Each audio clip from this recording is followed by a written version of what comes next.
So what's up people and welcome to another Alita Battle Angel video. So yesterday I made a Alita video titled The Problem with the Fall. And it was a video a little bit different from my usual explanation or theme-based videos, and it was actually a request video because I had an issue and a question with regards to the video called The Fall, which was an additional video that came with the DVDs for Alita Battle Angel. And rather than go over what I talked about in that video here, I will leave a link to that video in the description section for anybody who's interested in what I talked about. Please go see that video first before coming to see this video, or you won't even understand what I'm talking about in this video. But in any case, I had a problem and a question with regards to that video called The Fall. And I asked many of the viewers if they could provide a comment and input to try to clarify the situation. And wow, I got some really great information from that. So first of all, I wanted to thank all the people who commented on that video and provided so much really good information that really did help clarify a lot of things, because to be honest, now I feel quite hopeful with regards to the storyline.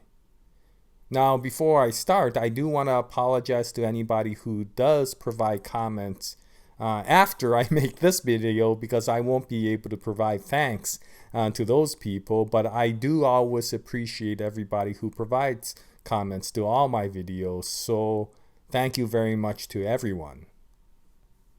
Okay, so now talking about the problem, if you recall, was the issue that I had with regards to the nanotech virus, the way they were attacking the city, and the question with regards to how the city was able to survive, considering the overwhelming odds that they were in, especially from the fact that the Mars battalion was able to infiltrate into Iron City. And at that point, wouldn't they be able to release the nanotech virus, as well as that last power that the Berserker body can do, which many of you kind of asked, are you talking about the limiter? And yes, I am talking about the limiter. And so, yeah, wouldn't that defeat Zalem?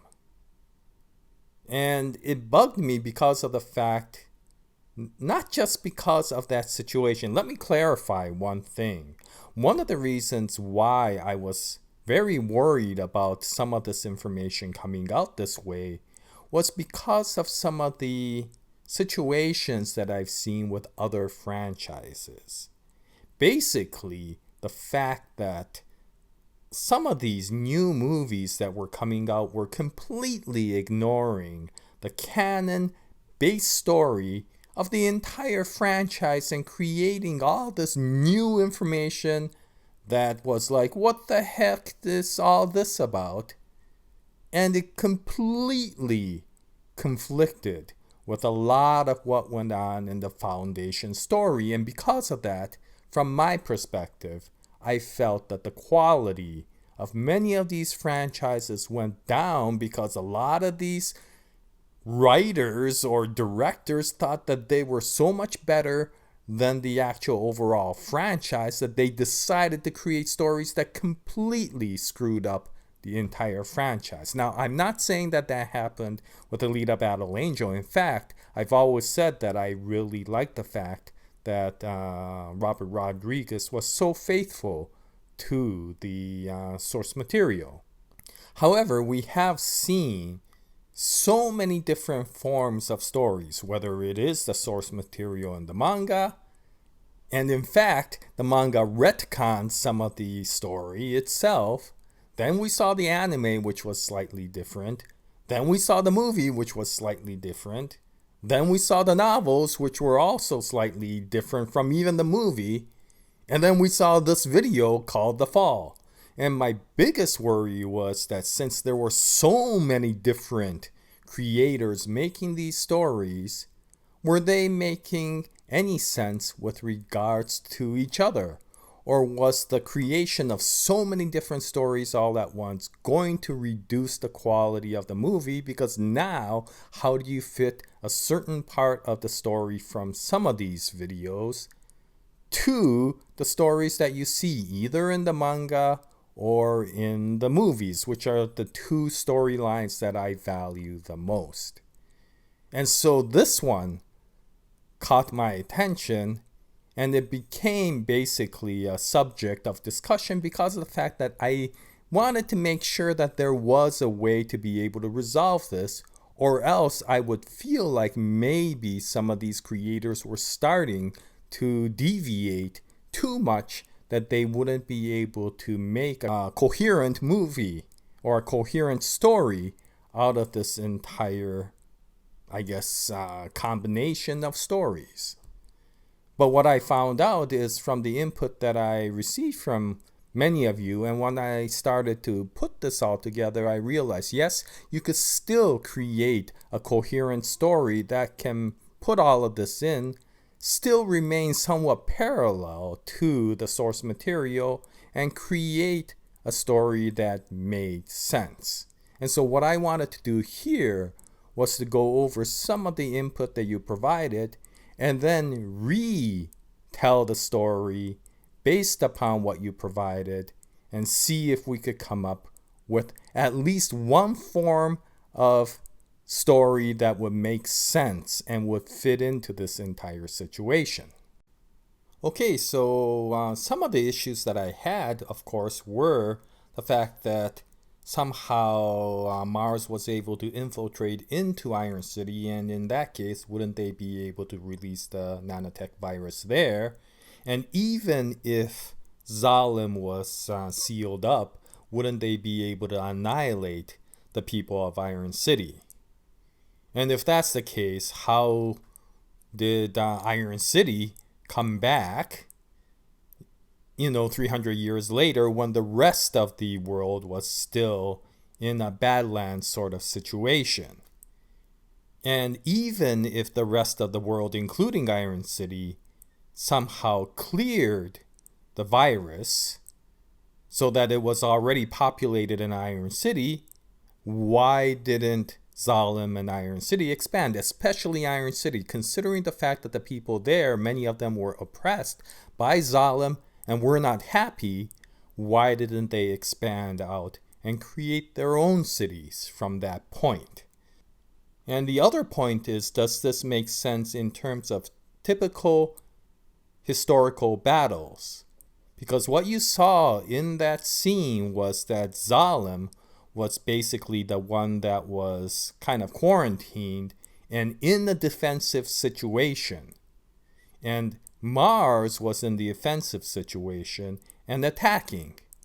And the typical situation where that is happening is often called a siege, right? Basically, one side is basically holed up, completely sealed away, and the other side is surrounding the entire area, making sure that none of the people who are holed up can escape. And under that situation, usually it's the defensive side that's in the lower hand. The offensive side, or the Mars in this situation, should have the upper hand. Why is that? Because in a siege, typically it's the ones that are sealed away that have no source of resources to tap into. Eventually, they starve to death. That's the strategy, right?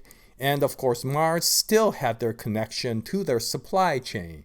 And so why didn't they wait it out and kill off all the Zalemites? Because from what it looked like, it didn't look like the Zalemites had any superior weapons that could overwhelm the attacking forces. So then, how did Mars lose the war, or at least fall to the point where Zalem and Iron City could survive? That was the other issue I had. I apologize if I didn't clarify in my last video. And of course, the other issue I had is, if they were in a siege-like situation, one of the ways that the defensive side can overwhelm the situation or overcome the situation and turn things around is if somebody can somehow sneak out of the sieged area and go get help from their allies. Which then explains why, of course, Mars took down all the other cities, because even if somebody got out of Zalem, there was no place to go, right? First of all the other cities were destroyed, and so there was no other ally that they could communicate to. And second of all, because the entire planet was covered with nanotech virus, even if somebody got out and escaped and tried to communicate to any of these other towns, they would get infected by the nanotech virus and die. So this was actually a very strong situation for Mars.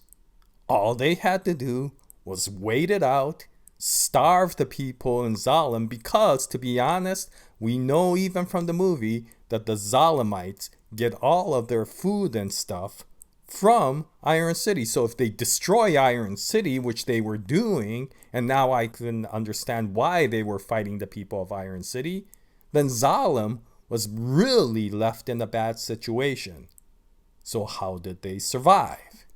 And thank you very much to all of you, because I took a lot of the information that you provided and thought about this a lot more.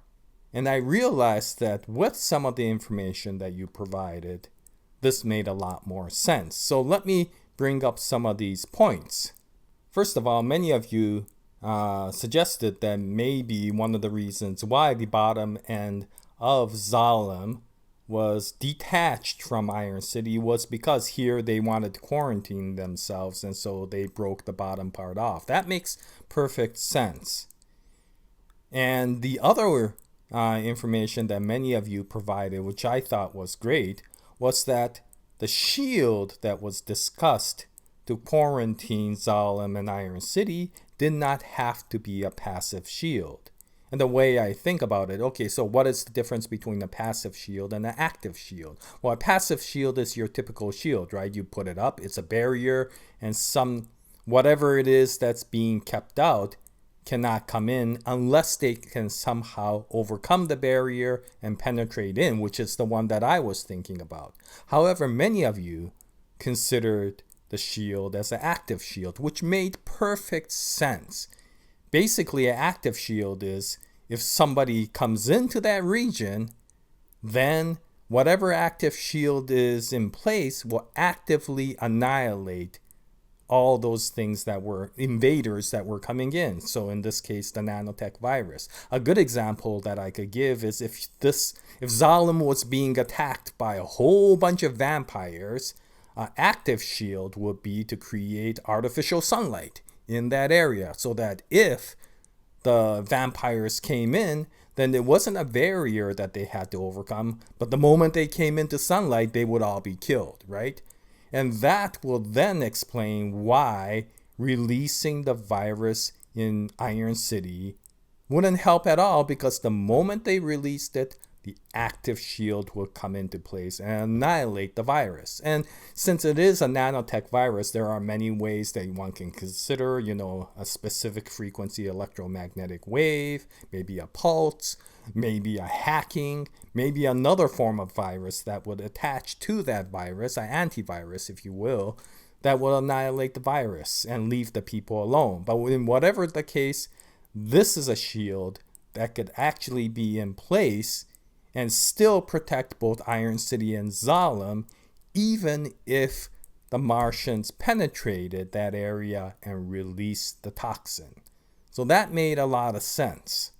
However, of course, it still doesn't resolve the siege situation, and the fact that there was a lot of Martian ships, there's Kunstler's, there's a bunch of people, and why were the Kunstler's trying to penetrate that region and trying to get into Zalem? Wouldn't they just be better off at destroying all of Iron City, isolating Zalem and then letting the people starve there? And so I thought about that for a little while, and I thought, Okay, these people were told that, it was a suicide mission. Many of you mentioned also that, well, this may be a suicide mission, so they had to go in there. But why would it be a suicide mission? What would make it a suicide mission? Now, one of the things is if the planet of Mars was already completely destroyed, all the people there were dead, then, of course, there was no place for anybody to go, and so the surviving Martians came to Earth, destroyed all the other cities, then tried to infiltrate into Zalem to make it theirs. And so it was a suicide mission in the sense that that was the last place to go. But again, why wouldn't they put it in a siege and, let the people die off of starvation and then go in? Well, one possibility can be time. However, this was still somewhat a hand-waving situation. Now, one interesting thing that many people mentioned as well, which I also knew, but I never really associated with, was of course the fact that Earth retaliated after this entire incident with their own nanotech virus and wiped out the people of Mars, which of course indicated that Mars was still populated, so they still had a supply chain to Mars, and so my last theory would be negated by that. So then how did Zalem survive to do that retaliation? But I thought about it and said, maybe this chronology is wrong. Maybe they had to go in there due to time. And I thought about it and I thought, maybe this is a Death Star situation, but in this case, they didn't defeat the Death Star and they all got destroyed because of that. Right? You remember the Death Star, in Star Wars, the original series? Luke and all the rebels attacked the Death Star, and they had to go attack the Death Star because the Death Star was closing in on their base, and they would all be wiped out if they didn't destroy the Death Star in time. So even if they were the ones that were attacking, they couldn't go into a siege-like situation. So maybe that was the case in this situation, that they had to go attack Zalem. But then what is the trump card that the Zalemites had that would make the Martians go into a panic mode and have to attack? And so I thought about it and was like, well, maybe it's Nova. So if we go by what we saw in the fall video, we do know that Earth retaliated by sending their own nanotech virus. We also know that prior to the night of the fall, the Mars nanotech virus was already infecting the majority of the Earth, right? And it was on the night of the fall that the rest of the Earth fell. So, what if Nova had come up with his own nanotech virus and had decided to send containers of that undercover to the planet of Mars? A nanotech virus that was even more destructive than the one that the Martians had. And of course, the Mars military and Secret Service learned about that, but they didn't know where those viruses were being contained, so they wouldn't be able to take it out before Nova pulled the switch. And so this attack wasn't to take down Zalem for the sake of taking down Zalem. This wasn't a case of destroying the Earth. This was a case of making sure that Earth didn't destroy the population of Mars through Nova. And maybe that is the reason why Gelda said this in the movie.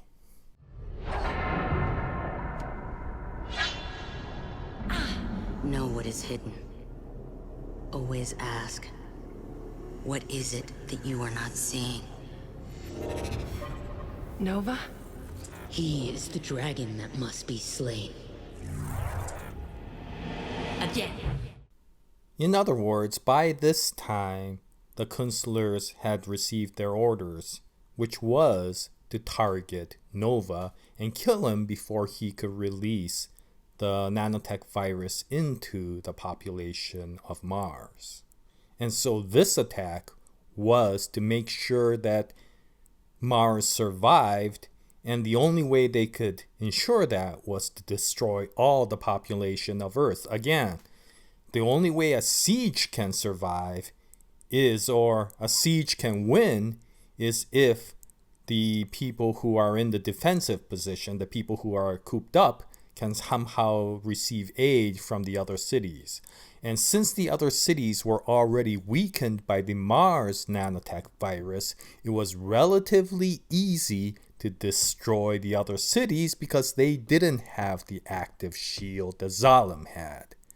Zalem had that active shield because maybe Nova. Nova was the one that created the active shield that counteracted that. I mean, it would make sense since he is a nanotech genius, and so he may be the only one who could understand how to kill this virus. And for the same reason, he's also the only one who can understand how to create an even more devastating virus. So they had to go in and kill Nova after all the other cities were taken down, so that Nova had nowhere else to go but remain in Zalem. And they went in to try to take Nova out, but of course they failed. They couldn't release the virus in that region because the active shield would take it out, and so then they had to infiltrate into Zalem and find him. And even in this situation, if they could use the final powers that the Berserker body had, in this situation, once again, Nova had the upper hand because he already had created the collapsor rounds, which possibly the Künstlers didn't know about. So they released their final trump card, which was the final power of the Berserker body, only to find out that Nova was able to already counteract that as well. And of course, since the collapsor rounds do destroy the Berserker body, maybe that is the reason why Alita ended up in the junkyard with her body completely gone. Now, I know some of you did ask also, why did or how did Alita survive those 300 years if she was like that, basically, destroyed? How did the brain survive? Well, first of all, the heart in that core can power that body for quite a bit. So one of the things that could possibly be is that they put the brain in stasis, put it into the most deactivated mode possible, like in a coma, and then left it there until somebody could resurrect her.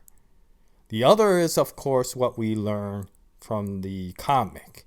In the comic, there is a reason why the brain survives. And the only thing I will say is, if you recall in my first video describing the fall, the origin story of Alita was very different. And why I said that is because the real origin story in the comic is disturbingly horrifying. So that gives you some idea that Alita didn't come into the world the normal way. Well, one advantage of that is she was able to receive an extremely durable brain that had a safety feature. And that's all I'll say with that. So if you're interested in the manga and how she survived 300 years in the manga, is because of that origin story. Anyway, so if that was the situation, then I can understand all of this. This now starts making sense, right? I mean, basically Mars released the nanotech virus in retaliation to the nuclear attacks that Earth was doing to Mars that we saw in the video.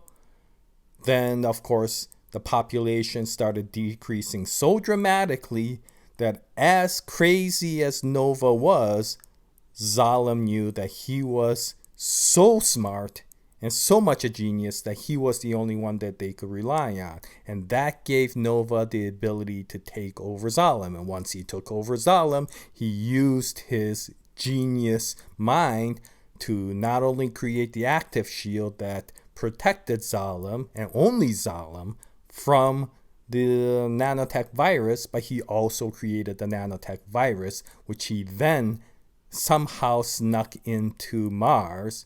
And even if Mars found out about it, they couldn't find it in time before Nova will pull the switch. So the only way they could figure out how to do this was to send a military force down as a suicide mission to take out Nova, which then made sense why Gelda said her scene to Alita, right? Nova is the dragon that has to be taken out. And that was the reason why Gelda also said, finish your mission, destroy Zalem, which in many ways meant kill Nova. And so then it, of course, makes also a lot of sense with regards to what happened after, in the present day of the movie. In that, why didn't, Zalem expand? Because maybe Zalem was under the control of one entity. And for the moment, I'll just call the Watcher or Nova the one entity, although it may be the Melchizedek. But, typically expansion occurs because humanity wants to go out and, explore and create more resources to be able to, adventure, flourish, expand the human race. But that's a desire by humanity. It may not be a desire by Nova. Nova may want to control this. As we know, Nova likes the human race so that he could experiment on them, do these weird things to them, and see how things turn out in his research with regards to karma and all the other weird things that he researches on. And maybe Iron City and Zalem is just the right size for him to do his experiments, and from his perspective, there is no need to expand beyond that point, and that is the reason why Zalem and Iron City doesn't expand, because he has no desire to do so. It could be something as simple as that. And so then, of course, there may be a situation where, as many of you said, the nanotech virus has already been cured, and it can be explored outside, but Zalem and Iron City doesn't expand because Nova doesn't let them. Or the nanotech virus can still be out there to some level. Maybe it's not as lethal as it was 300 years ago, but it's enough to make some people sick, so out of fear, people don't go out of the boundaries. And yet, of course, because of the active shield, the area in Iron City and Zalem survive. And of course, people talked about the people who came in who still may be immune to that virus, and that may be the case. And those people may be able to go in and out. And maybe some of those people decided to go out and create the Badlands, which is why the Badlands is sparsely populated. And whether the virus is there, whether the virus is not there, maybe the virus is not there, but the city of Zalem scares the people of Iron City in pretending the virus is out there so that it doesn't, it prevents the people of Iron City from escaping into the Badlands area. This would be similar to, if you remember the movie Logan's Run, and they talked about how when you become 30 years old, you go through that rebirth ritual, and that would make you rebirth into another baby and start the cycle all over again. But it was basically false information that they were giving, and the government wanted to make sure that there was no population explosion. And so at 30 years old, they would just basically execute everybody, but they didn't want the people to know that, so they gave false information. This may be the same thing. They don't want the public to find out and escape, so they keep the information that the virus is still there. And if that's the case, it'll be interesting. I would really want to see the Badlands arc at that situation, because it will create a lot more interesting situation to which we would find out what is going on in the Badlands. Anyway, that's about it for this video. So thank you very much for everybody who commented on the last video. I apologize this video became longer because I had to explain a lot of things.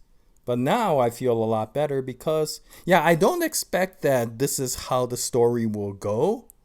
But I do feel better because of the fact that if we can create a story that's coherent and makes sense between the movie and this video and some of the information that we know in the source material, then of course there may be other forms that the creators are doing that also can make sense. So long as there is even one story that makes sense, then that makes it possible for, a coherent story to be made.